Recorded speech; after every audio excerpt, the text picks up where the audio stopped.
Hi, I am Saurabh Patil. I welcome you all to this open course on UPSC PSR optional. Uh, Today we are going to see that is our first point into our syllabus of paper 1 section A, political theory, meaning and approaches, right? Uh, let's just start it. So how we are going to go ahead with this course? There is generally one method that I'm going to use. I'm not your teacher, right? So we are not going to do any passive learning like I'm teaching you here something and then you are just listening passively. No, don't expect that from me.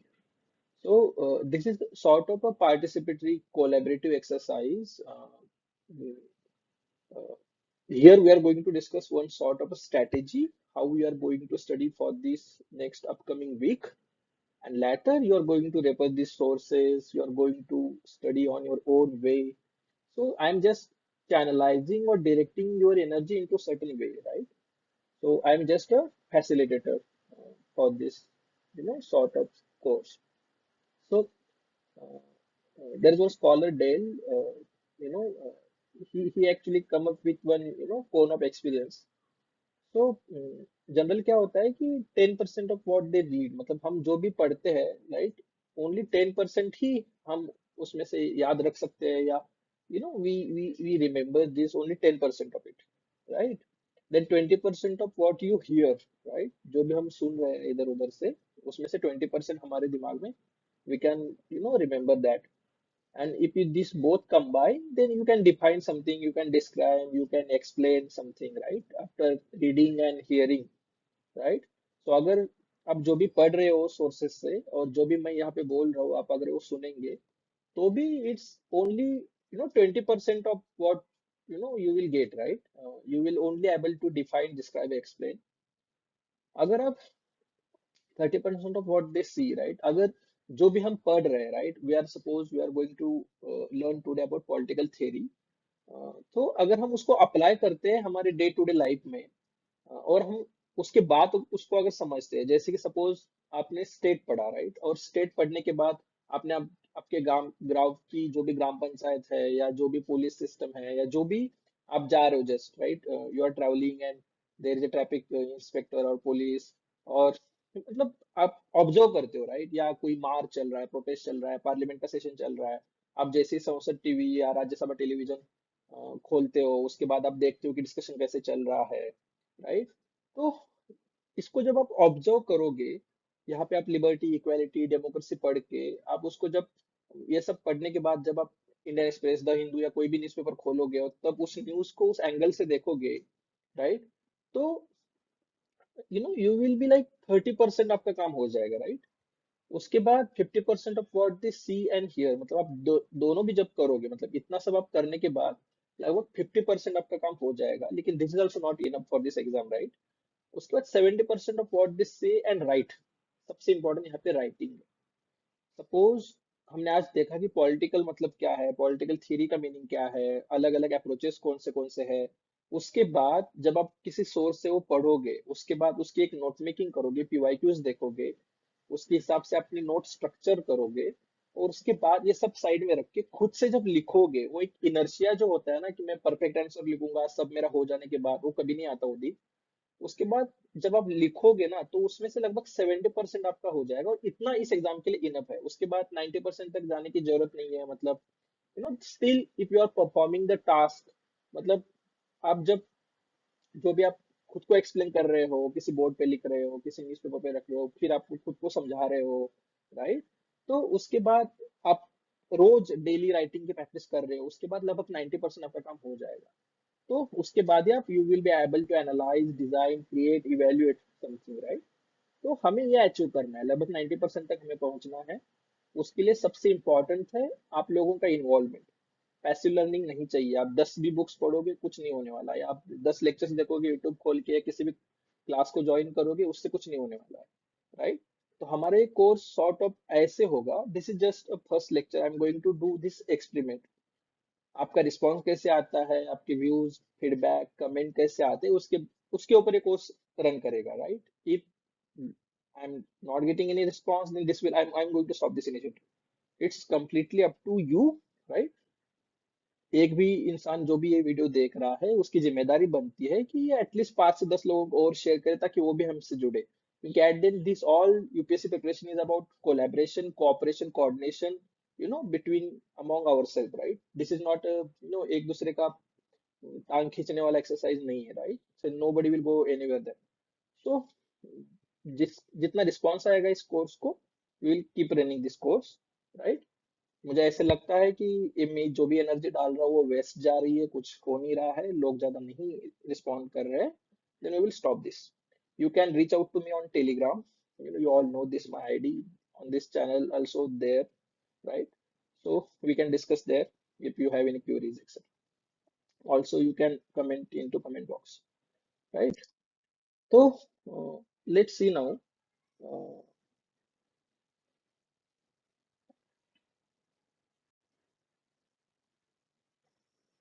so what we are going to cover in this course, right? So what is political, then what is political theory, right? Then why do we need political theory, right? Then the nature and scope of political theory. Hmm? Then we are going to see 35 previous year questions into UPSC mains examination right from 1990 to 2024, right?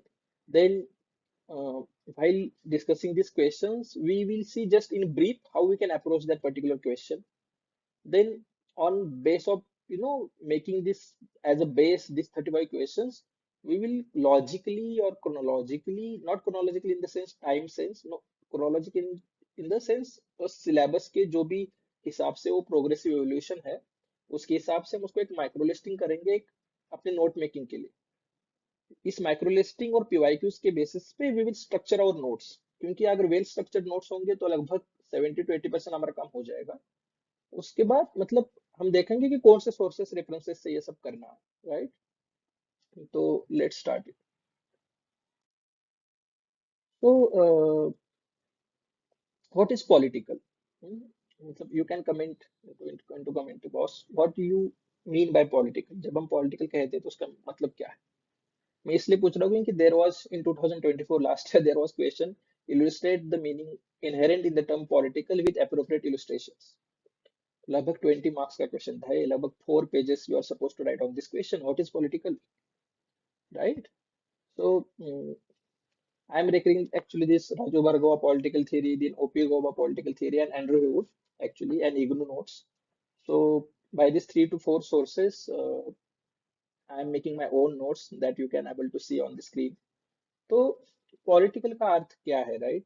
Term political के बहुत सारे multiple meanings है, right? Multiple meanings है लेकिन वो inter related है, ऐसे नहीं कि वो आइसोलेटेड मीनिंग्स, राइट? अगर आप ग्रीस ग्रीक एंशिएंट थॉट में जाओगे तो it started by polis, city, community, a public sort of decision making, right from in the times of Aristotle, Plato, right? उसके बाद उसका एक इवोल्यूशन हुआ है, right? Medieval time, now contemporary time, we have nation state, right? तो the political refers to the domain of collective decision making, right? When we are coming together as a society and having some decisions regarding how to govern ourselves or whatever, right? अ, आप किसी hostel में रहते हो, आप सब लोग एक साथ आके कुछ अपने लिए कुछ रूल्स बनाते हो, राइट?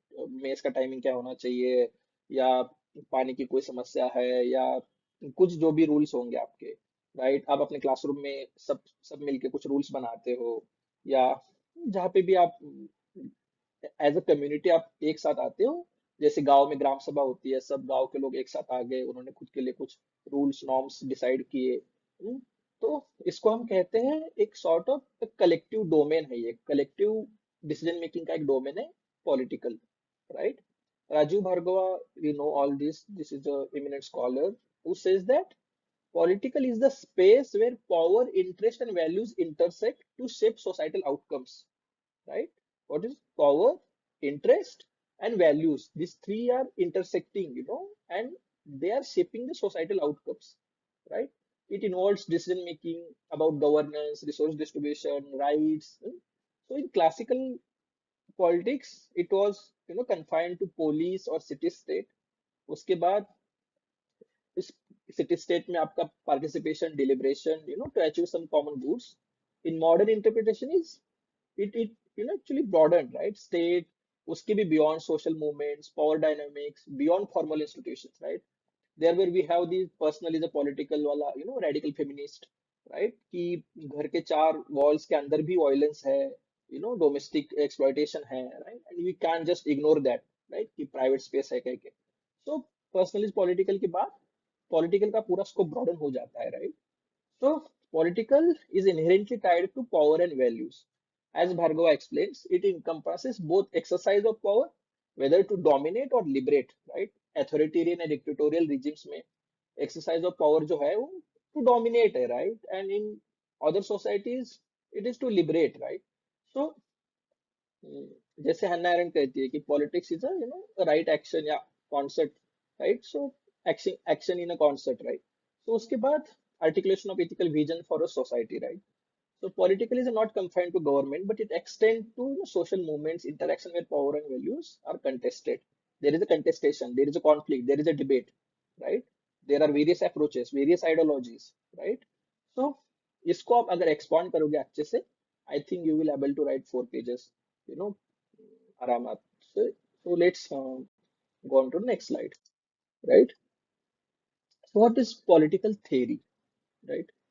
So हमने क्योंकि पॉलिटिकल थ्योरी समझने के पहले हमने पहले पॉलिटिकल देखना चाहिए था वो हमने देखा कि पॉलिटिकल है क्या उसके बाद थ्योरी पहले समझते हैं व्हाट इज थ्योरी राइट हम अगर कहते हैं कि न्यूटन की ग्रेविटेशन थ्योरी है तो क्या है वो right so theory means something systematic right there is a causal relations between into various variables right किसके करने हो रहा है इसके करने हो रहा है इसके करने हो रहा है you know so there is a systematic study of something right a coherent coherently arranged something right so theory is like a disciplined investigation of something right so अगर हम उसको पॉलिटिकल जोड़ेंगे तो systematic study of political ideas concept and principles that is a political theory right so it helps us to examine the normative foundations of governance, justice, liberty, right, rights, exploring practical mechanisms of political institutions and processes, right? So political theory can be defined as the study of fundamental questions about government, power, and justice के regarding जो भी हो रहा है, right? जो भी movement हो रहा है, जो भी march हो रहा है, farmers का protest हो रहा है, so they are demanding justice, right? कोई भी क्राइम हो जाता है किसका मर्डर हो जाता है तो they demand justice so they suffered from injustice right so तो उसके लिए जो भी है वो in there are various relationships between individuals groups and state and to examine these relationships we require some tools right and political theory help us with providing these tools actually tools for the analysis right so जैसे George Sabine कहते हैं कि it can be viewed as a disciplined investigation of political problems. According to Andrew Hewitt, it is a reflective discipline concerned with critical analysis of political ideas and their application to real world political context. Right? O.P. Gobak के according it's an effort to develop systematic and coherent knowledge about political phenomena encompassing both empirical and normative aspects. So empirical भी है, normative भी है. right so in its core political theory actually bridges the gap किसके दो चीजों के बीच का वो गैप फिल कर रही है it's about between political philosophy and political science तो पॉलिटिकल फिलोसफी क्या है it deals with the normative questions like what ought to be क्या होना चाहिए समाज में इनइक्वालिटी नहीं होनी चाहिए समाज में कोई क्राइम्स नहीं होने चाहिए या सॉर्ट ऑफ वो what ought to be right and political science is emphasise on empirical analysis what is in दोनों के बीच का जो गैप फिल करने का काम है वो पॉलिटिकल थ्योरी करती है right so in a sense political theory is both an intellectual pursuit and practical tool for analyzing and improving political system तो जो भी समाज में प्रॉब्लम्स है इश्यूज है पॉलिटिकल प्रॉब्लम्स पॉलिटिकल इश्यूज उसको अच्छे तरीके से एनालाइज करना उसके कॉजल उसके रूट्स तक जाना उसके बाद खुद का एक प्रिस्क्रिप्शन लेके आना कि इसको दूर करना है अगर suppose you know, Thomas Piketty कहता है कि there is a large scale, inequality, right? And we are supposed to do that away. And these are the some ways through which we can do that away, right? तो एक पहले तो हमने इस problem को अच्छे से एनालाइज किया, right? उसके फिर रूट कॉज में जाता है कि जनरेशनल गैप्स है, देर इज जनरेशनल जो भी है पैरिटी नहीं है, right? So you inherent large chunk of property and then this expands, right? जिनके पास ऑलरेडी पैसा है वो श्रीमंत होते जाएंगे, रिच होते जाएंगे, जिनके पास पैसा नहीं है वो पुअर रहते रहेंगे, right? So we want, that's why progressive taxation and all these things, right? So welfare state. So एक sort of intellectual pursuit भी है, एक practical tool भी है for analyze and then to improve the political system. So right from Plato, Hobbes, Marx alongside contemporary some फिर उसके बाद Rawls तक, अमर्त्य सेन, मार्था नुसबाउम। तो ये पूरा जो डिसिप्लिन है ऐसे इवॉल्व होता गया है। इसके ऊपर भी क्वेश्चंस आए थे, political theory is not an escape mechanism but an ardent calling, या comment on political theory is quite a simply man's attempt to consciously understand and solve the problems of his group life and organisation. I think कि अब तक हमने जो discussion किया इसके basis पे आप इन दो क्वेश्चंस और पहले जो क्वेश्चन देखा इन तीन क्वेश्चन को अच्छे से आंसर कर सकते हो, राइट? तो why do we need political theory? हमें पॉलिटिकल थ्योरी की जरूरत क्यों है, राइट? उसका रिलेवेंस क्या है, उसका सिग्निफिकेंस क्या है, right? So political theory serves multiple purpose, right? And according to Andrew Hacker, political theory actually fosters a never-ending conversation between and among theories. जैसे आप देखोगे कि सोक्रेटिस के ऊपर बिल्डअप किया प्लेटो ने। प्लेटो का ही डिसिपल था एरिस्टोटल, जो कुछ कुछ प्लेटो की बात से एग्री भी करता है लेकिन उसको क्रिटिसाइज भी करता है, राइट? उसके जो फिलोसोफर किंग की कंसेप्ट है, उसका communism of wives and property का कंसेप्ट है, उसको प्लेटो क्रिटिसाइज करता है। बाद में कार्ल पॉपर आता है, वो भी प्लेटो को क्रिटिसाइज करता है। तो एक एक sort of conversation among theorist है, इट्स लॉन्ग कॉन्वर्सेशन एक्चुअली, कि प्लेटो आया, फिर उसके बाद एरिस्टोटल आया, फिर हॉब्स, लॉग, रूसो, ठीक है? रूसो भी प्लेटो के रिपब्लिक से इन्फ्लुएंस होता है, उसका जो एजुकेशन के ऊपर प्लेटो ने जो भी रिपब्लिक में लिखा था, राइट? तो ऐसा एक सॉर्ट ऑफ एक कॉन्वर्सेशन देखने को मिलेगा। एट दिन मार्क्स जो भी बिल्डअप करता है वो हेगल के ही थेरीज को यूज करता है और खुद को बिल्डअप करता है। It's actually turns you know whole Hegelian theory, but still there is a debate, there is a conversation, there is a dialogue, right? Sort of as Marxist analogy, thesis, antithesis, and then there is a synthesis, right? This is a dialectic, sort of study. So ऐसे एक never ending conversation among theorists है which promotes dialogue, which promotes mutual understanding of diverse viewpoints. तो इसमें actually political theory हमें help करता है। उसके बाद firstly it clarifies fundamental concepts, right? So क्योंकि अगर हमें जस्टिस क्या है, राइट? जस्टिस की कंसेप्ट लिबरल्स के लिए अलग है, मार्क्सिस्ट के लिए अलग है, राइट? फेमिनिस्ट लोगों के लिए जस्टिस अलग है। तो there is a subjective understanding. So if we want to come, study that, then we required a systematic tool, systematic analysis, to understand that comprehensively. So it clarifies fundamental concepts like justice, liberty, democracy, which while providing framework for structured debates. So Raju Bhargava कहते हैं कि political theory helps societies articulate a shared goals and navigate conflicts over values and interest. तो उसके बाद, secondly, it helps, it critically examines power structures and governance system. अगर हम critically examine करेंगे उसके बाद ही हम उन institutions को, structure को accountable, धर पाएंगे, right? We will make them accountable. अगर हम उसको systematically समझेंगे नहीं तो हम how we will make them accountable, right? Then third is to address the contemporary global challenges. We have climate change, we have inequality, we have various repercussions of globalization. Right now we are going, backward, right? What Trump is doing, right? So we have identity politics, we have communalism. So इन सबको अच्छे से समझने के लिए और उसको address करने के लिए पॉलिटिकल थ्योरी हेल्प करता है, because there are some normative prescriptions into political theory and also some empirical prescriptions, right? So sort of empirical analysis while observation and all. So it guides policymakers and activists, right, in crafting various solutions. And it aligns with the ethical principles also, because at then we are we are applying justice, liberty, democracy, equality, rights, all these concepts.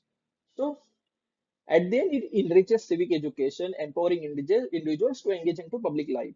तो जो भी political theory है, at the end we are having dialogue, we are having conversation, we are coming together as a society. जैसे कि एना aren't बोलती है कि when we come together, power comes in. When we, isolate ourselves, power goes away. So sort of community action है एक, right? एक intellectual vitality है इसमें। तो capacity to address pressing social issues, तो इन सब सिग्निफिकेंस है पॉलिटिकल थियरी का, right. So it is not just an escape mechanism, right, but a RDS calling. तो इसको आप अच्छे से लिख सकते हो इसके बाद, right. So what is the nature and scope of political theory, right? So it is dual faceted, right? Empirical also and normative also. Empirical matlab what is data, statistical analysis, observation, experiments, experience, right? इसके basis पे, right? We have the behavioral approach, we have post behavioral approach, right? Then we this is normative also. We have institutional approach, we have legal approach, we have historical approach, right? Normative what out to do, right? Then मतलब empirical में हम देखेंगे कि describing and explaining political phenomena through observation and data analysis. And normative में questions of values and ethics we are going to raise, right? What should be we are doing, right? So, so there is a something common between all of us, which we are going to study by using various tools, right? Which will be provided by political theory, right? So, scope of political theories traditionally अगर हम देखेंगे प्लेटो Aristotle इनके जमाने में जाएंगे तो classical ideas regarding state sovereignty law, right, यही सब था. एरिस्टोटल कहता था कि सबको आना चाहिए, it's responsibility of all to participate into community life, although he excludes slaves, women, right, prisoners and all, so foreigners, but still आज का जो डेफिनेशन है it expands, right. So we now have contemporary issues, globalization, identity politics, environmentalism, technological challenges are there. Right now we have issue about privacy, right, artificial intelligence and all this. So earlier एक एक घमंड होता था western scholars में कि we are only able to build a theory, right. So we have no post-colonial approach which countered them, right. So we said that you all are doing this is a Eurocentric, your own ideas you are imposing on us, but we can study ourselves, right. मतलब होता यह था कि ये सब scholars थे जो western scholars थे, ये अफ्रीकन, लैटिन अमेरिकन, एशियन, हम सबको एज अ सब्जेक्ट की जैसा ट्रीट करते थे कि इनका स्टडी करना है, राइट. एंथ्रोपोलॉजी का पूरा इवोल्यूशन इसी में से हुआ है कि you are a scholar, you are studying someone, right. तो क्योंकि they are not able to study themselves, they are not able to build a theory या नॉलेज को बिल्डअप नहीं कर सकते वो लोग. तो एक सॉर्ट ऑफ उन्होंने एक एक्सप्लॉइटेटिव, एक सॉर्ट ऑफ डिस्क्रिमिनेटरी ऐसा नोशन बना के रखा हुआ था. अब इन पोस्ट कॉलोनियल थ्योरी आती है, we have this all Ranjit Guha, Gayatri Spivak and all, Homi Bhabha, so hybridity and all this. So उसके बाद उसको हमने चैलेंज करके पूरा डोमेन को एक्सपांड किया है, हॉरिजॉन को एक्सपांड किया है.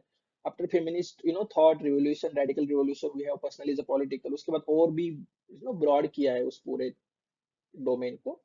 So this is now a Western, non-Western also. We have descriptive, explanatory, normative approaches.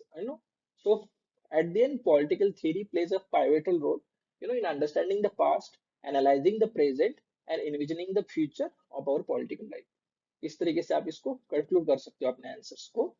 तो ये हमने देखा कि ब्रॉडली लगभग व्हाट इज पॉलिटिकल थियरी, उसके फीचर्स, उसका scope, everything about this, right. So right now let's focus on the questions, right? So political science is a master science, architectonic in its character, from which all other practical science takes their cue, right? ये हमें प्लेटो के writing में, Aristotle के writing में sort of मिलता है, mostly Aristotle के, कि why it is architectonic, right? Because it is interdisciplinary, right? We have political sociology, we have political economy, we have political psychology. So एक एक व्हाट इज आर्किटेक्टोनिक, मतलब एक स्केलेटन जैसा है, उसमें फिर आप अलग अलग तरीके से उसको जैसे भी चाहे बिल्ड कर सकते हो. सो it is a master science through which all derives their inspiration and all. So discuss the normative and behavioral approach. Normative मतलब values, right, ethics. Behavioral मतलब what is, right, they're not going to go into prescription domain, right. So um, normative and behavioral approach to study political science examine the limitations of behavioral approach. अगर suppose what is behavioral approach. Behavioral approach is going to study what we can observe, what we can see, what we can sense, what we can experience, right. लेकिन उसके beyond भी तो world है जो हम नहीं experience कर सकते हैं, कुछ मेटाफिजिक्स भी है, कुछ मतलब उसके बियॉन्ड जो भी है उसको हम कैसे देखेंगे फिर, राइट. तो suppose we are acting something, right, but there are hundreds of thoughts into our mind, but we are just applying one thought into action. So what about that other 99 thoughts? So we are going to study them, right? So there are some limitations of behavioral approach, right? So examine the limitations of behavioral approach again, right? Here also you can see examine the limitations of behavioral approach. In 1992, again you can see examine the limitations of behavioral approach, right? Then again estimate the utility of system theory in social science. System theory, what is system? मतलब David Aston, Gabriel Almond, these all people come up with a sort of a system theory. What is system theory? Ki, what is system actually? Let's first this is what is a system. We have now bulb, right? You switch on the switch on the bulb lights, right? So एक system है, right? There is a power. If you cut the power off, then bulb will be switched off. So एक system है, उसी तरीके से एक system है political system नाम की. You can apply this in biology as well, etc., etc. They actually derive inspiration from biology. So political system में there is some demands, and there is some inputs and there is some output, right? What is the inputs? There are demands, right? We want this, we want that, right? जैसे कि suppose you are studying into university and you demand clean drinking water, you demand lights, you demand good space to study and all, you demand some books into library. आपने कुछ demands अपने university administration को कर दिए, उसके बाद administration ने decision ले लिए, उन्होंने अच्छा सा आपको वाटर प्रोवाइड कर दिया, लाइब्रेरी में जो भी आपको बुक्स चाहिए थे वो लेके वो लोग आए. तो there are some demands and there are some actions, there is input, there is output. तो एक पूरा सिस्टम की तरह होता है कि political socialisation, political aggregation, interest articulation, these are all inputs. And rule making, rule adjudication, जो भी लॉज है उसका जो एग्जीक्यूशन है, उसका एप्लीकेशन है, these are all outputs. And there is again feedback, then this whole cycle goes on. So this is sort of a system approach. What is the nature of crisis in political theory? तो political theory में crisis क्यों आया था, बाद में हम देखेंगे उसको. So examine the fact value dichotomy. मतलब जो भी ट्रेडिशनल अप्रोचेस थे, they were focused on values. And जो मॉडर्न अप्रोचेस है जैसे कि बिहेवियरल अप्रोच है which focuses on the fact, because they want to make a political studies as a political science, right? तो नेचुरल साइंस की तरह उसको बिल्डअप करना चाहते हैं. और ये जो जो भी डायकोटोमी थी उसको पोस्ट बिहेवियरलिज्म ने कैसे सॉर्ट ऑफ ब्रीच किया है, क्योंकि पोस्ट बिहेवियरलिज्म बोलते हैं इट्स बेटर टू बी वेग देन इररिलेवेंट. तो वो फिर से वैल्यूज को लेके आता है अपने एनालिसिस में. तो examine the place of obligation into political theory, not necessary. Discuss the basic assumptions of behavioralism. In what way post-behavioralism differs from behavioral theory? Again, look, this question again repeated, right? यहाँ पे fact value dichotomy and to what extent post-behavioralism resolve this conflict. Again, here discuss the basic assumptions of behavioralism and in what way post-behavioralism differs from behavioral theory. Same question repeated sort of. Discuss the importance of system theory. Again, system theory. What is mean by behavioral approach to politics? Is it full proof approach? तो हमने पहले भी देखा कि limitations के ऊपर पूछ चुके हैं behavioural approach. Again this is full proof तो नहीं होगा, right? There are some limitations as I already discussed with you. How far it is correct to say that behavioural approach to political analysis appeared in order to counter the Marxist approach? मतलब किस हद तक ये कह सकते हैं, right? उसके बाद a scientific politics can develop only if the materials of politics are treated in terms of systems of action. In light of this statement, Kaplan, with regards to application of system theory to political science, critically examined the drawbacks of its application. तो पूरा जो input output feedback, इसकी एक border होगी, right? ये जो पूरा mechanism है उसके भी बियॉन्ड टू होगा. तो सॉर्ट ऑफ इसके क्या क्या ड्रॉबैक्स है, right? Critically evaluate and bring out the weakest aspect of behavioral and post-behavioral approaches to the analysis of political system. What measurable and quantifiable criteria are available in political science to evaluate the political behavior? Political behavior मतलब political behavior को हम कैसे evaluate करेंगे? लोग protest कर रहे हैं तो क्यों कर रहे हैं, लोग वोट कर रहे हैं, why they are voting in like that, what they are thinking while giving vote, right? So पूरा वोटिंग बिहेवियर का जो भी एनालिसिस है, right? When we are going to mobilize the people, why they are coming together, what are their demands, how they are reacting, sort of, right? Post-behavioralism is not a negation of a behavioral evolution, but only its corrective. How does it seek to raise the status of discipline of political science? मतलब जो भी अगर आप देखोगे तो behaviourism का भी main जो है वो डेविड ईस्टन ही है, और पोस्ट बिहेवियरलिज्म का भी मेन जो है वो डेविड ईस्टन ही है. तो वो कैसे फिर उसको बिल्डअप करता है, राइट? जो भी लैक्यूनास थे बिहेवियरल डिसिप्लिन में उसको कैसे सॉर्ट ऑफ बिल्डअप करता है, ये हमें देखना पड़ेगा. मतलब जैसे कि हम अगर बिहेवियरलिज्म को देखेंगे तो it it they tried to make social theories in sort of a scientific, right? So observable behaviour, quantifiable data का यूज करके एक साइंटिफिक क्रेडेंशियल्स, यू नो, एक हाइपोथेसिस बिल्डअप करना, उसको टेस्ट करना, एक methodology of natural science they try to apply, right? So what they assumed, मतलब जो बिहेवियरलिस्ट स्कॉलर्स थे, दे एज्यूम्ड कि एक एम्पिरिसिज्म लेके आए कि एम्पिरिकल होना चाहिए सब, then there should be value neutrality, focus on behaviour, scientific methodology, एक इंटरडिसिप्लिनरी sort of क्योंकि at the end they derived various things from natural sciences, right? So इसमें कुछ limitations थे, जैसे कि अगर हम ज्यादा इंपेरिकल करेंगे तो नॉर्मेटिव को निग्लेक्ट करेंगे पूरे तरीके से, राइट? उसके बाद और एम्फेसिस ऑन क्वांटिफिकेशन होगा, राइट? देन एक सॉर्ट ऑफ इनसेंसिटिविटी भी आएगी, राइट? क्योंकि कॉन्टेक्स्ट को देख ही नहीं रहे हैं कि किस कॉन्टेक्स्ट में डिसीजंस लेके जा रहे हैं, सोसाइटल इन्फ्लुएंस क्या है, राइट? तो एक sort of at then one size fits all, एक यूनिवर्सलिस्ट अप्रोच करना चाह रहे हैं। तो पर्टिकुलर कंट्री, पर्टिकुलर डिसीजन जब हम लेते हैं तो उसका कॉन्टेक्स्ट को हम इग्नोर कर रहे हैं। देयर इज नो स्टडी, मतलब एंटायरली फ्री फ्रॉम बायसेस और वैल्यूज तो होंगी एट देन, कितना भी आपको value neutral, right? And there is at then reductionism, at then we are reducing all to something, right? So मतलब focusing on individual actions as a behavior, and we are ignoring structural and institutional factors.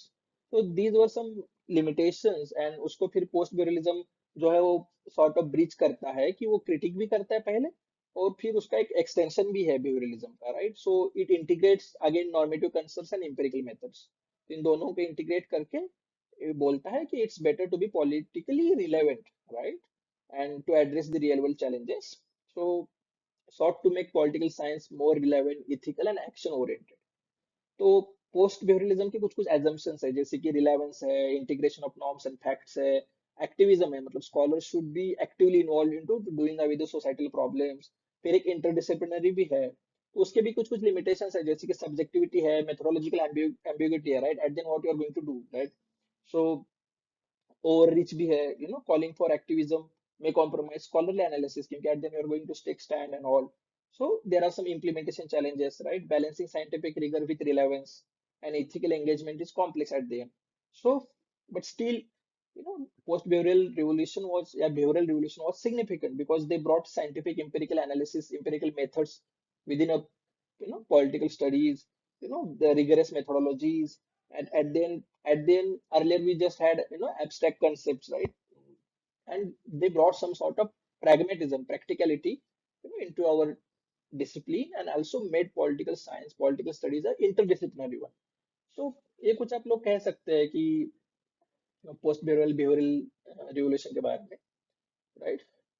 Post pluralism is not a negation. Again, this, you already, we looked at this.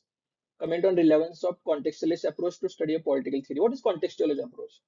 Suppose आपको कुछ भी नहीं पता है, इसका scholar भी नहीं पता है, मतलब at the end, I know that Sabain is actually scholar who is a contextualist, but suppose you know nothing and you are supposed to write this answer.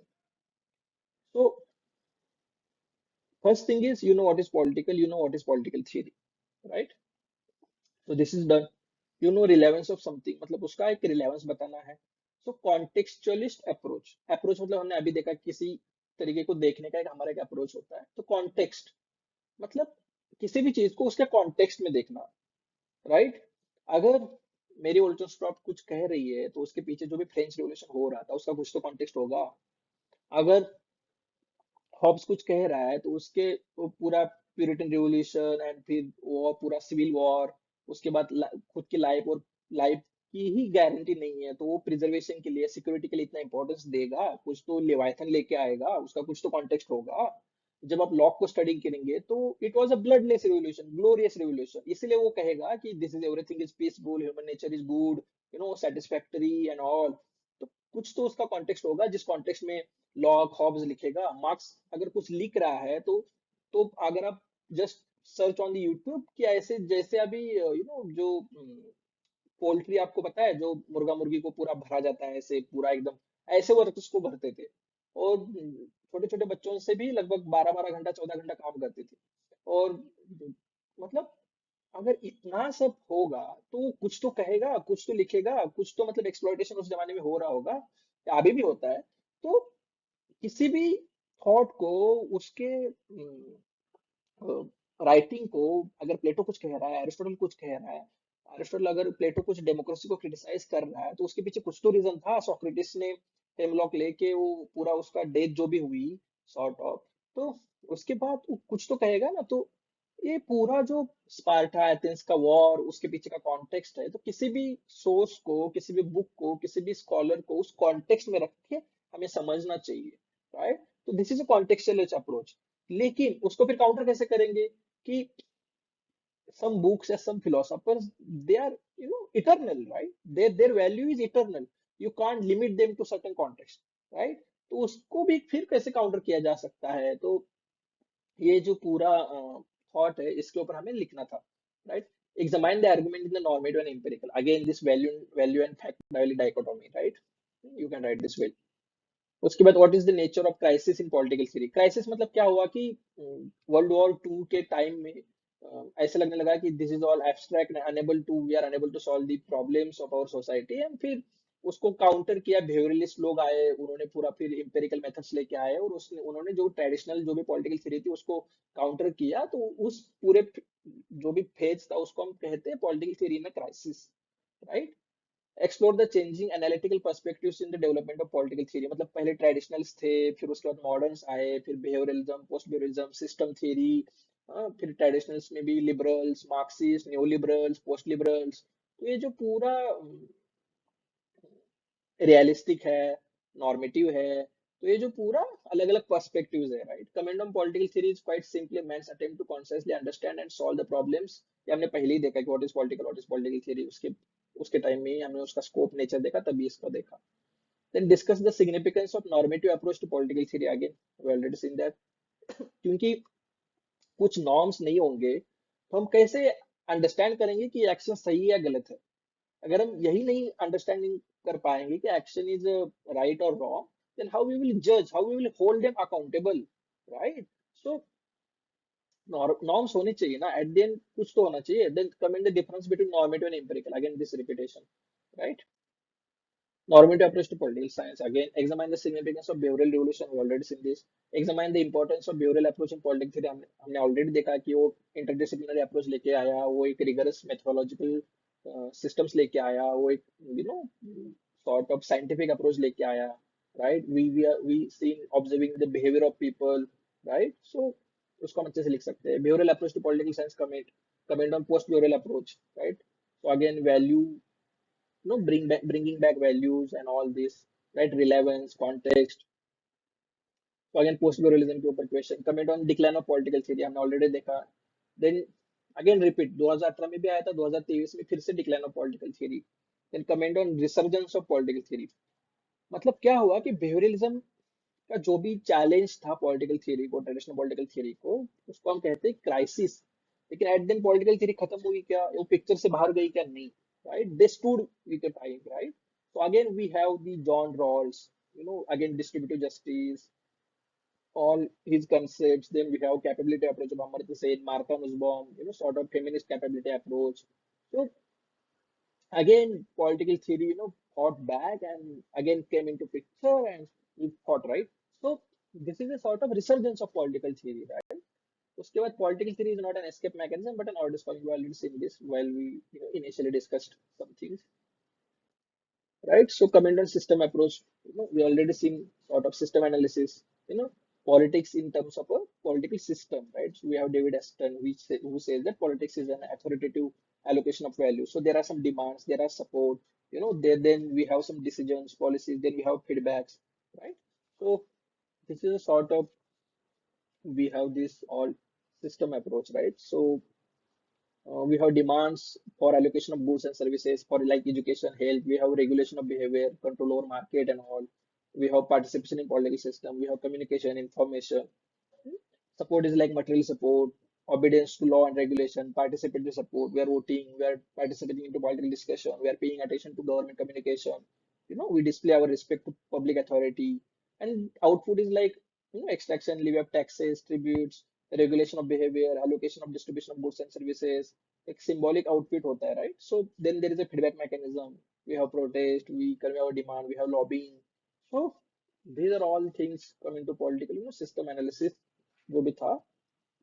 Then we have structural functional analysis, right? Because same functions are performed in all political systems with different frequencies and different, sort of intensity, some different functions. These systems are multifunctional. Mixed system analysis. We have Gabriel Allman, J.S. Coleman. So all these, structural functional analysis. Then we have some functions to perform, like जैसे कि political socialization है, interest articulation है, interest aggregation है, political communication है. Political socialisation कौन कौन करेंगे? Family है, पीयर ग्रुप है, स्कूल है, चर्च है. इंटरेस्ट आर्टिकुलेशन काम किसका है? इंटरेस्ट ग्रुप का है. इंटरेस्ट एग्रीगेशन, सब इंटरेस्ट को एक साथ लेके आना किसका काम है? पॉलिटिकल पार्टी का है. पॉलिटिकल कम्युनिकेशन का काम किसका है? मास मीडिया का है. ये सब एज ए इनपुट की तरह काम करेंगे. पॉलिटिकल सिस्टम उसके बाद क्या करेगा? Political system as a function करेगा, एक आउटपुट लेके आएगा. क्या आउटपुट लेके आएगा? लेजिस्लेचर होगा वो रूल मेकिंग करेगा, एग्जीक्यूटिव जो होगा वो रूल एप्लीकेशन करेगा, जुडिशरी जो होगा वो रूल एडजुडिकेशन करेगा. इसका एक पूरा बॉर्डर होगा, एक उसका सिस्टम होगा. मतलब एट देन जो भी हमारा इंडियन स्टेट है उसका एक कुछ बॉर्डर है, right? We have our own limitations. वैसे पॉलिटिकल सिस्टम का भी कुछ एक बॉर्डर है. सो ये कुछ एक, मतलब ये लोग क्यों लेके आए ये लोग? क्योंकि ये नहीं होगा तो हम कंपेयर कैसे करेंगे? यूएस में क्या है model of federalism, Indian model of federalism क्या है, इंडियन मॉडल ऑफ सिकुलरिज्म क्या है, फ्रांस अमेरिकन मॉडल ऑफ सिकुलरिज्म क्या है. हम इसको अगर कंपेयर करना पड़ेगा तो उसको कुछ तो फंक्शंस में, स्ट्रक्चर्स में डिवाइड करना पड़ेगा. अगर डिवाइड ही नहीं करेंगे तो उसको फिर हम कंपेयर कैसे करेंगे, right?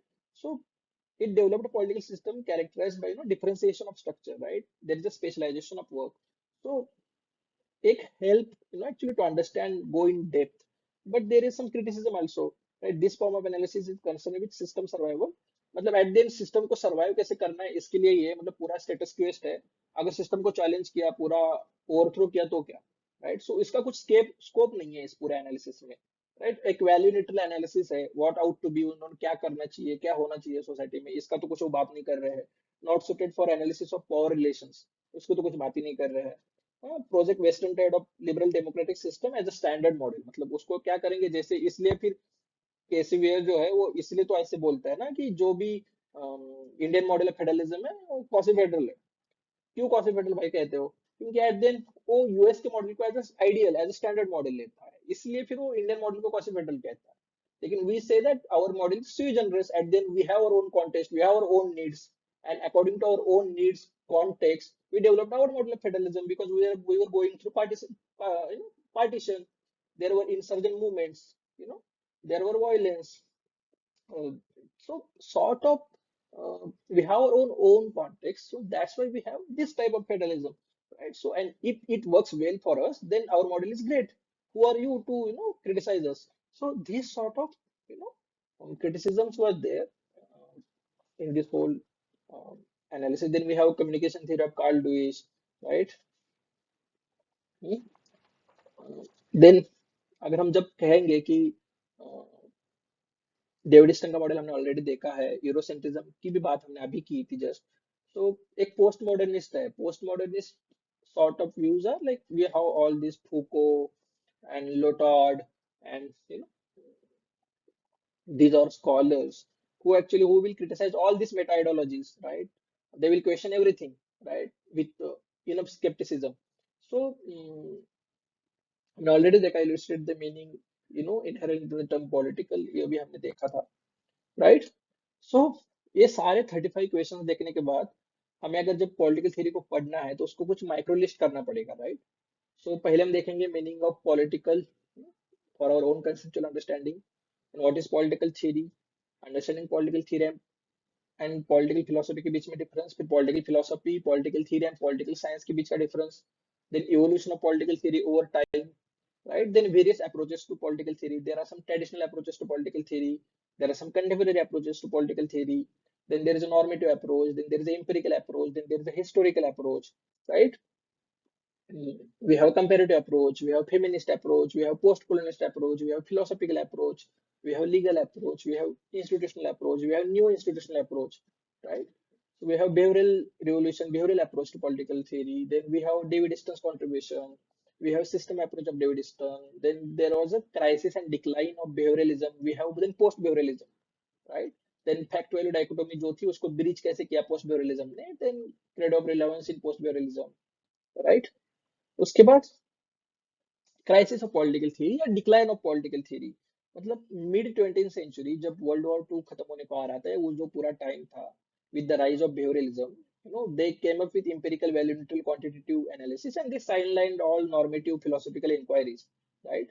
So they said that these all normative philosophical inquiries are too much speculative and insufficiently scientific, right? So मतलब वो scientific है ही नहीं कुछ, and speculative है बस, right? So these actually all behavioral revolution actually marginalized, traditional approaches, right? And these all behavioral approaches were focused on data collection, measurable phenomena, voting behavior, policy outcomes, all these, influenced by positivism, right? So logical positivist, we can say. तो जो भी इन्होंने पूरा criticise किया पूरे normative thought को, क्योंकि वो बोले कि इनकी कुछ एम्पिरिकल वैलिडिटी नहीं है, इनके पास कुछ डाटा ही नहीं है, बिना डाटा के ये लोग कुछ भी बोल रहे हैं, राइट? तो जो भी लिबर्टी या इक्वालिटी, ये जो भी कंसेप्ट थे, इनको कहते थे एब्स्ट्रैक्ट है, इसका कुछ मतलब ही नहीं है, राइट? तो लेकिन फिर उसके बाद क्या हुआ कि जो भी ये पूरा डिसइल्यूजनमेंट था, क्योंकि एट द एंड अगर आप इतना अच्छे अच्छे बात कर रहे हो, then why world suffered a lot, we have this whole world war 1, world war 2, उसके बाद कोल्ड वॉर, ये सब पूरा जो है we suffered a lot, right? So ये जो पूरे आइडियोलॉजीज थे उसको ग्रैंड आइडियोलॉजीज कहेंगे, और वो पूरा डिसइल्यूजनमेंट था पूरा, राइट? सो जो पूरा एब्स्ट्रैक्ट यूटोपियन आइडियलिस्टिक है, इसका कुछ मतलब नहीं है, because they are disconnected from the society, from the reality. ये पूरा उन्होंने पूरा एलिगेशंस लगाए, और इसको हम कहेंगे crisis decline of political theory. उसके बाद फिर पॉलिटिकल थ्योरी का रिसर्जेंस हुआ है, मतलब resurgence in the sense in late 20th century we have John Rawls, Amartya Sen, Martha Nussbaum, all these other scholars, right? So we highlighted that the empirical methods alone could not address, critical issues of justice, ethics, identity, and then there is a rising inequality. We have this Thomas Piketty, so called as a modern Marx. So there are limitations of behavioral's approach because it was too narrow and superficial understanding of political reality थी उसकी जो भी थी. So because we have now global problems and which are complex, right? So we have this climate change, we have terrorism, we have inequality, right? So these are all new global challenges and which are interconnected, right? So उसके बाद फिर John Rawls का जो भी theory of justice है, which actually reignited, you normative political philosophy with a systematic framework of evaluating fairness and equality. We have now pluralism, we have diversity, right? So मतलब जो भी ये वेस्टर्न सोसाइटीज थी, जैसे हम देखेंगे कि सेक्युलरिज्म के मॉडल है, American model, French model, right? American model जो था वो कंप्लीट वाटर टाइप कंपार्टमेंट्स है, कि स्टेट रिलीजन में इंटरफेयर नहीं करेगा, रिलीजन स्टेट में इंटरफेयर नहीं करेगी, वो अपना अपना अलग लेवल है। और फ्रेंच मॉडल जो है वो क्या है कि स्टेट डोमिनेट करता है, then you can't publicly show your religion, right? This is banned, right? So completely state का कोई रिलीजन नहीं है ऑफिशियली, लेकिन स्टेट मतलब बिल्कुल भी टॉलरेट नहीं करेगा public show off religion, right? तो रिलीजन अपना प्राइवेट अफेयर है, अपने घर में जो भी रिलीजन है आपका जो भी है, ये फ्रेंच मॉडल है। लेकिन एट देन इमिग्रेशन हो रहा है, लोग ट्रैवल कर रहे हैं, माइग्रेट कर रहे हैं, और जो भी ये सोसाइटीज थी, अमेरिकन है वो या जो भी यूरोपियन सोसाइटीज थे, they were earlier homogeneous societies, right? Right now there is a sort of heteronomous, अलग तरीके से एक सोसाइटी को इवॉल्व हो रही है अभी, सोसाइटी एक मल्टीकल्चरल मल्टी डाइवर्स सोसाइटी हो रही है। और वो जो मॉडल्स थे आपके, जो भी पहले मॉडल्स थे, वो अब कुछ काम के है नहीं, राइट? इसके ऊपर क्वेश्चन आया था यूपीएससी में कि फ्रेंच और इंडियन मॉडल को सॉर्ट ऑफ डिफरेंशिएट करो, और what French model can learn, France can learn from India with regards to secularism. तो इसी के हिसाब से सॉर्ट ऑफ जो भी हमारे प्रॉब्लम्स है वो अभी कॉम्प्लेक्स हो रहे हैं, हाँ? और कॉम्प्लेक्स प्रॉब्लम्स के लिए सुपरफिशियल अंडरस्टैंडिंग किसी काम की नहीं है, राइट? तो हमें चाहिए थी, राइट? सो जो भी अभी फेमिनिस्ट थेरिस्ट है, सुसल मोरल ओकीन है, critical theorist like Jurgen Habermas है, who challenge the traditional paradigms, broadening the scope of political theory। तो जो भी पूरे न्यू सोशल मूवमेंट्स है, न्यू पॉलिटिकल मूवमेंट्स है, सिविल राइट्स मूवमेंट है, फेमिनिस्ट मूवमेंट्स है, एनवायरमेंटलिस्ट मूवमेंट है, राइट? सो अभी जूडिथ बटलर, माइकल फोको, मिशेल फोको, ये जो पूरा क्रिटिकल थियरिस्ट है, राइट? जूडिथ बटलर जो भी कहते हैं कि gender as a performance, performativity. तो ये जो है क्यूर थ्योरी का अभी जो कंसेप्ट आया हुआ है, right? So their gender is a fluid. We don't have this. You can't, just say male and female binary, right? Gender is a fluid, right? It is a whole lot of spectrum, right? So Martha Nussbaum है, अमर्त्य सेन है, जो भी पूरा capability approach है, right? So well being, global justice, right? So relevance is reinforced, right, with engagement with the globalization, technological ethics, politics of recognition. क्योंकि जब जब हम एआई की बात करते हैं तो हम इथिक्स की भी बात करते हैं, जस्ट एआई की बात करके नहीं चलेगा, इथिक्स की भी बात करनी पड़ेगी, राइट? तो पॉलिटिक्स ऑफ रिकॉग्निशन पूरा फिर ये जो पूरा बिल्कुल अलग डिबेट है, right? Politics of recognition, politics of representation, right? तो ability to adapt and respond to evolving challenges, which actually underscores enduring importance in both academic inquiry and societal development. So decline and resurgence reflects the evolving nature of a discipline. मतलब जो भी decline हुआ, जो भी resurgence हुआ, ये कहता है कि डिसिप्लिन इवॉल्व होती गई है, and the resurgence led to more diverse dynamic field, मतलब एट द एंड इंटरडिसिप्लिनरी हो गया, like more diverse dynamic field, and which actually rescued normative questions, you know sort of focusing on normative questions, critical theory, role of values, etc. फिर से हम अभी आ गया। तो इसको हम अच्छे से पूरा, इसके दोनों में आंसर्स हो गया आपका, crisis, decline of political theory and resurgence of political theory. Contextualist approach हमने ऑलरेडी देखा है, scientific nature of political theory को हमने डिस्कस किया है, यूरोसेंट्रिज्म को हमने डिस्कस किया है, पोस्ट मॉडर्निस्ट क्रिटिक को हमने देखा है, राइट? क्योंकि एट द एंड ये सब पूरा फोको नॉलेज इज पावर, ये वाला नॉलेज पावर वाला डिबेट है, गवर्नमेंटेलिटी है, सब्जेक्टिविटी है, ये पूरा अभी ये सब आएगा। फिर political theory as a discipline, at the end ये डिसिप्लिन ही कहेंगे पूरा पूरा, क्योंकि इतना ब्रॉड इवोल्यूशन है। तो सबाइन से लेके क्लेमेंजास की जो भी व्यूज है, इसको आप अभी इग्नोर करो, लेकिन political theory as a discipline, ये पूरा डिसिप्लिन को हम right from Socrates Plato to right now Amartya Sen, this whole discipline, right? So there are various approaches, perspectives, ideologies, viewpoints, ये पूरा डिसिप्लिन को आपको अच्छे से लिखना पड़ेगा। So ये सिलेबस का माइक्रो लिस्टिंग था। आपको जो नोट्स बनाने हैं तो ऐसी माइक्रो लिस्टिंग के पॉइंट के हिसाब से नोट्स बनाने हैं, वन पेजेस बनाने हैं, पीवाईक्यूज की हेल्प लेनी है, क्योंकि पीवाईक्यूज की हेल्प लेके ही नोट्स बनाने हैं। नोट्स ऐसे बनाने हैं जैसे आप आंसर्स लिख रहे हो, क्योंकि आपका 70 to 80% काम वहीं पे हो जाएगा, right? These are three good sources. An introduction to political theory, ओपीओ को एज अ बेस की तरह यूज करिए, क्योंकि ये सबसे इंपॉर्टेंट बुक मेरे हिसाब से यही है, क्योंकि बहुत अच्छे से इसी में दिया हुआ है सब। लेकिन जो भी थोड़ा वैलिडेशन करना चाहते हैं, they can refer this Raju Bhargava वाला, and political theory by Andrew Heywood is a must. तो इन तीनों के कॉम्बिनेशन से अपने नोट्स बनाइए, मतलब अच्छे से पीवाईक्यूज देखिए, उसके बाद जो माइक्रो लिस्टिंग किया है वो देखिए, और फिर अपने नोट्स ऐसे बनाए जैसे आप पीवाईक्यूज लिख रहे हो, उसको आंसर्स कर रहे हो। क्लब करिए पीवाईक्यूज को, जैसे कि बिहेवियरलिज्म के ऊपर आए हुए सारे पीवाईक्यूज को क्लब करिए, उसके दो तीन क्वेश्चंस बनाइए और उसको फिर नोट बनाइए, राइट? जैसे कि suppose critically examined post behaviouralism approach, जब आप क्रिटिकली एग्जामाइन करोगे तो 20 मार्कर सॉर्ट ऑफ क्वेश्चन लिखोगे। 20 मार्कर क्वेश्चन जब आप वो लिखोगे क्रिटिकली एग्जामाइन वाला, तो पहले हम उसका इवोल्यूशन देखेंगे कि इवॉल्व कैसे हुआ है, उसके फीचर्स क्या है, उसके स्कॉलर्स कौन से हैं, उनका कॉन्ट्रीब्यूशन क्या है, उसके बाद उसके ऊपर का क्रिटिसिज्म क्या है, फिर उसको इस क्रिटिसिज्म को कुछ रिविटल देता है क्या, उसका फिर एट द एंड रिलेवेंस क्या है। तो ऐसे क्रिटिकली एग्जामिन बिहेवियरलिज्म अप्रोच, तो ये जब आप लिखोगे तो आप उन दोनों में डिफरेंस भी हो जाएगा, राइट? तो इस तरीके से आपको नोट्स बनाने हैं, critically examine, institutional approach, critically examine, मतलब इस तरीके के आपके एक कॉम्प्रिहेंसिव नोट्स बनाएंगे। और just notes making is not going to help. And then we seen that if you want to grasp nearly 90%, you are supposed to write and you are supposed to explain to yourself what you have written or what you have learned. तो पढ़ना अपनी जगह, lecture सुनना अपनी जगह, वो देखना अपनी जगह, लेकिन एट दिन वो लिखना, उसका एक अलग इंपॉर्टेंस है, वो इनर्शिया ब्रेक करना पड़ेगा। ऐसे मत करिए कि ये पूरा मैं पीएसआई का सिलेबस खत्म करूंगा 4 मंथ में, उसके बाद मैं आंसर राइटिंग स्टार्ट करूंगा, ये नहीं होने वाला है, कभी नहीं होता है।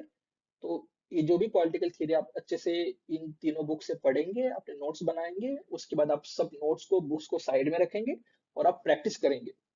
आप आराम से 5 से 6 क्वेश्चंस लिखेंगे, पॉलिटिकल थ्योरी क्या है, उसके बाद बिहेवियरलिज्म, पोस्ट बिहेवियरलिज्म के ऊपर एक क्वेश्चन अटेम्प्ट करिए, उसके बाद नॉर्मेटिव एम्पिरिकल अप्रोचेस के ऊपर एक आधा क्वेश्चन अटेम्प्ट करिए। अलग अलग अप्रोचेस है, सिस्टम थ्योरी पे एक क्वेश्चन लिखिए, राइट? डेविड स्टन के ऊपर वो जो पूरा कंट्रीब्यूशन है उसके ऊपर एक आधा क्वेश्चन लिखिए। तो at least 6 to 7 questions in this 1 week you are suppose to write. गलतियां होने दो, कोई दिक्कत नहीं है। इससे क्या पता चलता है कि हम कितना रिकलेक्ट कर पा रहे हैं जब हम लिख रहे हैं, क्या हम अपने जो नोट्स बनाए हैं, परफेक्ट आंसर नहीं होता है, कोई आंसर परफेक्ट नहीं होता है, वो परफेक्शनिस्ट नहीं बनना है। ये सोर्सेस मोर देन इनफ है। एट द एंड किसी को और भी कुछ करना है तो इग्नो के नोट्स वो ज्यादा से ज्यादा कर सकता है, इसके बियॉन्ड जाने की बिल्कुल जरूरत नहीं है। टॉपर्स कॉपीज देखिए, अगर उसको आप अच्छे से देखोगे तो आपको समझ आएगा, जो आपने नोट्स बनाए ना उसमें से भी हार्डली 50 to 60% ही याद आता है एग्जाम में। तो ज्यादा और पॉइंट्स की वैल्यूएशन करना जरूरत नहीं है। Stick to the basic standard material and बिल्कुल लिखना है, जितना लिखोगे उतना ज्यादा दिमाग में रहेगा। मल्टीपल टाइम्स लिखो, मतलब बिहेवियरलिज्म पोस्ट बिहेवियरलिज्म के ऊपर आपने अगर क्वेश्चन लिखा तो अच्छे से लिखो, पहले रिवीजन करके, बिना देख के लिखो। उसके बाद उस सोर्स को जाइए, अपने जो भी नोट्स थे वो देखिए, कौन से पॉइंट्स आप नहीं याद कर पाए उसको फिर आप अच्छे से लिखिए, फिर एक बार वो हमेशा के लिए स्टोर हो जाएगा। तो अच्छे से पढ़ना है, स्ट्रेटेजाइज करना है, नोट मेकिंग अच्छे से स्ट्रक्चर्ड करनी है, उसके बाद आंसर राइटिंग का प्रैक्टिस करना है, तब जाके आपका ये एक टॉपिक खत्म हो गया। ठीक है। ऐसे ही हम नेक्स्ट वीडियो जो भी करेंगे उस थ्योरीज ऑफ स्टेट के ऊपर करेंगे, थ्योरी स्टेट के अलग अलग थ्योरीज देखेंगे, उसको डिस्कस करेंगे अच्छे से। This is a one stop solution. I hope this video helps you a lot. मेरा काम था कॉन्टेक्स्ट तैयार करना। अभी आप जब पढ़ने जाओगे तो आपके लिए नया नहीं होगा ना, एट दिन मैंने थोड़ा सा तो बताया ही है कि बिहेवियरलिज्म क्या है, पोस्ट बिहेवियरलिज्म क्या है, डेविडसन क्या कहता है, या रॉल्स क्या कहता है, पॉलिटिकल थ्योरी क्या है, पॉलिटिकल क्या है, या sort of crisis of political theory, decline of political theory क्या है, रिसर्जेंस ऑफ पॉलिटिकल थ्योरी क्या है, पोस्ट बिहेवियरलिज्म हमने अच्छे से देखा। तो मैंने एटलीस्ट डिस्कस किया हुआ है, इसके बेसिस पे भी आप आंसर्स लिख सकते हो, I know that. But still you require to do a lot of efforts, कि एट देन खुद को पढ़ना पड़ेगा, मेहनत करनी पड़ेगी, लिखना पड़ेगा, तब जाके सब चीजें हो पाएंगी। At then I am just a facilitator. अगर आपको ये वीडियो अच्छा लगा तो please help me to reach lot with lot of people. आप इस वीडियो की लिंक अपने फ्रेंड्स को शेयर करिए। At then I would again say, this whole exercise is a not toxic competition, right? I'm saying this is not a toxic competition. It is a collaborative, cooperative exercise where coordination of all of us required, right? Because we all are aiming some goals, right? And if you want to reach there, then efforts should be, aggregated, right? क्योंकि discussion हो, आप जब चार पांच दोस्त मिल के कुछ लिखेंगे और आप उसके बाद वो डिस्कस करेंगे, हर एक के व्यू पॉइंट्स अलग होंगे। अगर ये ओपी गोबा का ये बुक है, सब लोग पढ़ते हैं, लेकिन तब के सबके आंसर्स अलग होते हैं। क्यों होते हैं? क्योंकि we all are different, right? So जब हम डिस्कस करेंगे उसको, पूरा अच्छे से इमर्स करेंगे, तब जाके हम अच्छे से कुछ इवॉल्व होते पाएंगे, हम कुछ नया सीखेंगे, right? Don't limit your self, just this whole initiative, take it to other people। क्योंकि आपका रिस्पॉन्स जैसे आता रहेगा, आपके फीडबैक, आपका कमेंट, आपके वैल्यूज, और जो भी आप लिख रहे हो, जो भी आप PYQs लिखो, मुझे सेंड करो, I will read that, I will comment on your answers, right, on Telegram. So share this link with all your colleagues, friends, or your classmates or preparation colleagues, and जितना आपका response आएगा वही मुझे motivate करेगा, क्योंकि at then I am not charging anything. So monetary incentives are not there. Your feedback, your response, your मेहनत, मतलब जो भी हार्ड वर्क आप कर रहे हो, यही मेरे लिए सब कुछ है। ठीक। So I hope this video helps you. आप ये मेहनत करिए, एक हफ्ता इसके ऊपर मेहनत करिए, ये पूरा पढ़िए, अच्छे से नोट्स बनाइए, आंसर्स लिखिए, उसके बाद मुझे कमेंट करके बताइए कि हेल्प किया कि नहीं। ठीक है। Thank you all. I hope good night. Because I'm shooting this video, it's around 8 to 9 p.m. now. So that's why I'm saying good night. Thank you for watching this.